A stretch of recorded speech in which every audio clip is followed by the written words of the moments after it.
بھائی نے ایک اچھا سوال کیا کہ اگر سمجھو کوئی شخص ہے اور جس کا مزی خارج ہو جاتا ہے، اس کی وجوہات بیماری لے لیجیے، اس کی وجوہات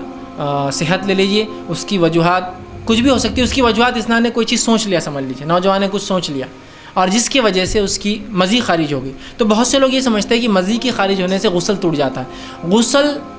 منی کے خارج ہونے سے ٹوٹتا ہے، صرف یاد رکھیے، اس کے علاوہ نہیں۔ اور بھی چیزیں غسل ٹوٹنے کی انشاءاللہ وہ میں اگلے تو تفصیل میں لوں گا، لیکن غسل ٹوٹنے کے اندر مزی ودی یا ندی کے خارج ہونے سے، مطلب جسم کے یا شرمگاہ سے عورت یا مرد کے ایسے مادوں کا نکلنا جو مادے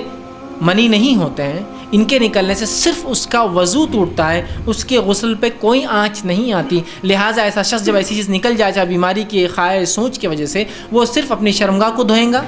وہ کپڑے کا حصہ جہاں وہ لگائے وہ دھو لیں گا، اس کے بعد وہ بالکل پاک ہے، وضو کرے، اپنی نماز پڑھے۔ تو ان چیزوں کے نکلنے سے منی کے علاوہ غسل نہیں ٹوٹتا، یاد رکھیے۔ تو لہٰذا اگر ودی ہے، ندی ہے، الگ الگ عربی میں نام آتے ہیں وہ چیزوں کے لیے، مادوں کے لیے، یا مزی جس کو بالکل عام زبان میں کہتے ہیں، اردو اسپیکر سمجھ جائیں گے، مطلب جس کو کہیں گے وہ ایسے مادے ہوتے جو منی نہیں ہوتے اور انسان سوچ لے یا ہم بستری کرنے سے پہلے نکلتے ہیں مرد اور عورت کی شرمگاہ سے، تو اس سے غسل نہیں ٹوٹتا، ٹھیک ہے۔ غسل ٹوٹتا ہے منی کے نکلنے سے، غسل ٹوٹتا ہے شرمگاہ سے ملنے سے، چاہے پھر منی نکلی ہو یا نہ نکلی ہو،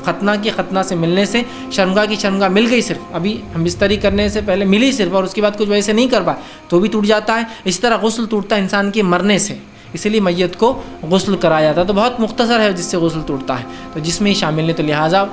عورت ہے، وائٹ ڈسچارج ہو رہا ہے، حیض کے علاوہ خون آ رہا ہے، منی نکل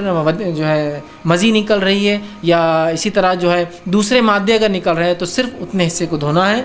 کپڑے کو پاک کرنا ہے، اس کا غسل باقی ہے، وضو کرے اور اپنی نمازیں وہ پوری کرے۔